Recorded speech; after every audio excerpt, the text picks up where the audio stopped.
Il-Parlament ta' kull stat membru tal-Unjoni Ewropea għandu jkun inkluż fid-diskussjoni u t-teħid ta' deċiżjonijiet dwar it-taxxi fiż-żona euro.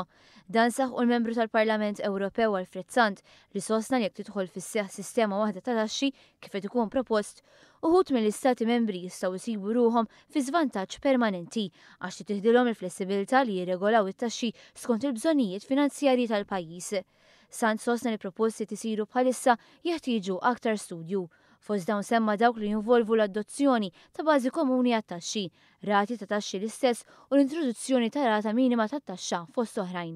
Fl-interventi għaw f'Kumitat tal-Parlament Ewropew, Sant fisser kif il-miżuri dwar it-taxxa diskussi fl-istituzzjonijiet tal-Unjoni Ewropea huma ta' kompetenza nazzjonali u għalhekk għandhom ikunu diskussi fuq livell nazzjonali. Il-Parlament Ewropew ivvota favur il-fond li se jiffinanzja proġetti li jagħmlu parti mill-Pjan Juncker. Sabiex jibbenefikaw mill-Fond Strateġiku Ewropew għall-investiment, il-proġetti għandhom jimxu fuq kriterji ambjentali infassla mill-Europarlamentari stess.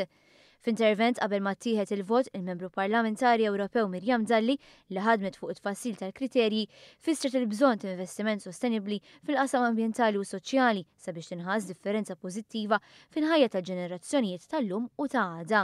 Il-kriterji mażula jinkludu inizjattivi favur it-tnaqqis tal-emissjonijiet tal-gassijiet serra, proġetti li jinvestu f'enerġija rinnovabbli u protezzjoni ambjentali.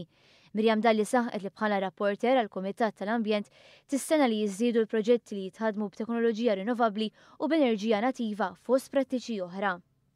L-Europarlamentari Marlin Mizzi oġġezzjonat għal proposta tal-Kunsill Ewropew li jitwal il-perjodu li fih jibqgħu japplikaw it-tariffi tar-roaming.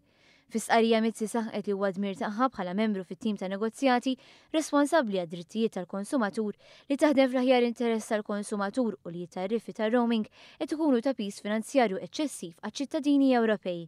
Problema li tiġi diskussa għal żmien twil iżda għadu ma ntlaħax bil dwarha.